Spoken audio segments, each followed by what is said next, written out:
कहते हैं कि होली का त्यौहार दुश्मन को भी गले लगाने का त्यौहार है, रंगों का त्यौहार है। और इस पूरे माहौल को देखते हुए एक बात साफ नज़र आ रही है कि बिहार में जिस तरह के राजनीतिक उथल पुथल मचे हुए हैं उसने कहीं ना कहीं बहुत सारी चीज़ें दर्शा दी हैं।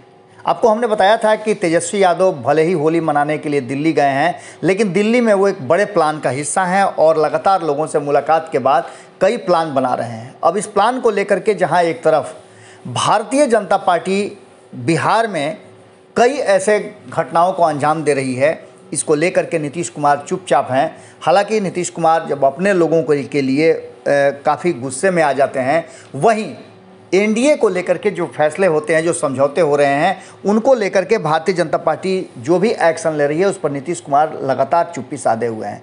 इसको लेकर के एनडीए के घटक दलों में भी काफ़ी गुस्सा है। जिस तरह से आप देख रहे होंगे कि तेजस्वी यादव ने इस होली पर एक अलग तरह से होली का बधाई लोगों को दिया है। उन्होंने एक दिन पहले ही लिख दिया कि रंग हो प्रेम का, रंग हो न्याय का, रंग हो आज़ादी का, रंग हो अधिकार का, रंग हो नौकरी रोजगार का, रंग हो समता और सद्भाव का, रंग यही हो नए भारत नए विकास विकसित बिहार का। आप सबों का जीवन उल्लास उत्साह विजय एकता मानवता और खुशहाली के रंगों से सदा महकता रहे। इसके साथ ही होली का मुबारकबाद उन्होंने दिया है। लेकिन इस मुबारकबाद से भी एक अलग है कि होली का गिफ्ट भी मिलता है। कहीं ऐसा तो नहीं कि होली का गिफ्ट चुपचाप से नीतीश कुमार देने के लिए तैयार हो गए हैं। 2013 में कौन जानता था कि एनडीए से बाहर होकर के नीतीश कुमार एक बार फिर से चले आएंगे, महागठबंधन बना लेंगे और जिस दल के साथ, जिस व्यक्ति के साथ उनका बहुत पुराना अदावत था, उसके साथ मिलकर के सरकार चलाएंगे। बाहर से समर्थन दिया था राष्ट्रीय जनता दल ने और 2015 में महागठबंधन बना था।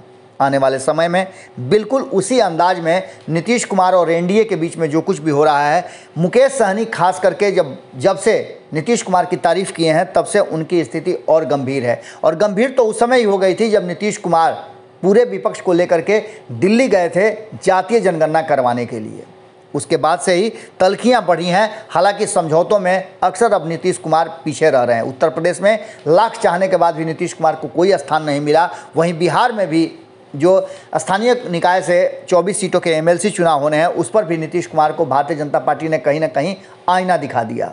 अब इन सारी बातों को लेकर के एक तरफ जहाँ जीतन राम मांझी ने इस जो आप देख रहे होंगे आपके स्क्रीन पे चल रहा है, किस तरह से भारतीय जनता पार्टी ने बिना एनडीए में कोई सलाह मशवरा किए अपने साथी के सीट पर अपना कब्जा जमा लिया है और बोचहा सीट से बेबी कुमारी का नाम घोषित कर दिया है।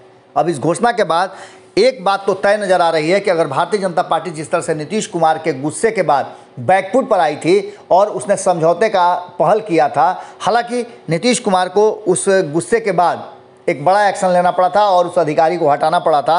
अब क्या भारतीय जनता पार्टी इस एनडीए के 3 दलों के एकजुटता के बाद सामने आती है और अपने उम्मीदवार को वापस लेती है, या फिर इसे प्रतिष्ठा का प्रश्न बनाती है, जो आगे आने वाले समय में देखा जा सकता है कि होली के बाद जो नया तेवर नज़र आएगा एनडीए के भीतर। इस समय विधानसभा भी चल रहा है और किसी भी समय हो सकता है कि विधानसभा में तेजस्वी यादव बहुमत सिद्ध करने के लिए नीतीश कुमार को कहें और नीतीश कुमार बहुमत सिद्ध करने में अक्षम हो जाए और ऐसी स्थिति में सरकार संकट में आ जाए। यानी कि नई सरकार की कवायद और सुगबुगाहट शुरू हो चुकी है। जीतन राम मांझी और मुकेश सहनी ये बात समझ चुके हैं कि अब भाजपा के साथ रहे तो उनका अस्तित्व समाप्त हो जाएगा और नीतीश कुमार को भी इसी बात का डर सता रहा है। देखने वाली बात होगी कि जिस तरह से अगर नीतीश कुमार एक्शन में नहीं आते हैं तो इसका सीधा मतलब होगा कि नीतीश कुमार ने मन बना लिया है कि वो एनडीए के भीतर जो कुछ भी हो रहा है उसे अब सहन नहीं कर पाएंगे और अचानक से 2013 की तरह एनडीए से बाहर हो सकते हैं। क्या होगा ये तो आने वाला वक्त बताएगा। लेकिन जिस तरह से चीज़ें नज़र आ रही हैं, जिस तरह से खास करके 2 बड़े घटक दल जो हैं जिनके ऊपर सरकार चल रही है, वीआईपी और हिंदुस्तानी अवाम पार्टी, उसकी नाराज़गी बहुत कुछ कह रही है और नाराज़गी सरकार को अगर गिरा दे, भस जाए सरकार, तो कोई बड़ी बात नहीं होगी।